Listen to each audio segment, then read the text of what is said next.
నంద్యాల జిల్లా బేతంచెర్లలోని శ్రీ నారాయణ ప్రైవేట్ పాఠశాలలో దారుణం జరిగింది. 8వ తరగతి చదువుతున్న తేజ అనే విద్యార్థిని హెచ్ఎం సురేష్ బాబు విచక్షణ రహితంగా కొట్టడంతో విద్యార్థి చెయ్యి విరిగింది. బాధితుడిని చికిత్స నిమిత్తం ప్రభుత్వ ఆసుపత్రికి తరలించారు.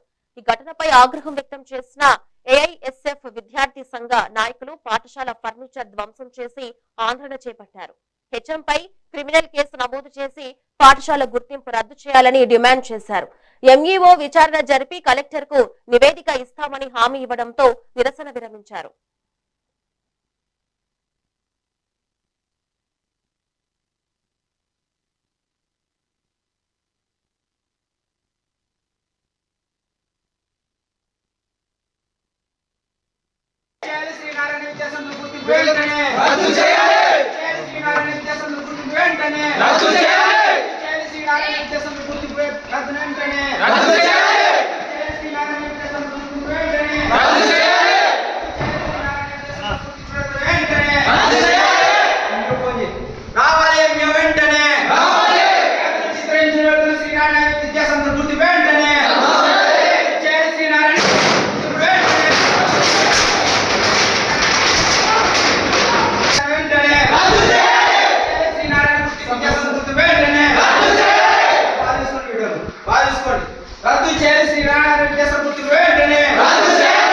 విద్యార్థులు చిత్రహింసలు పెడుతున్న శ్రీనారాయణ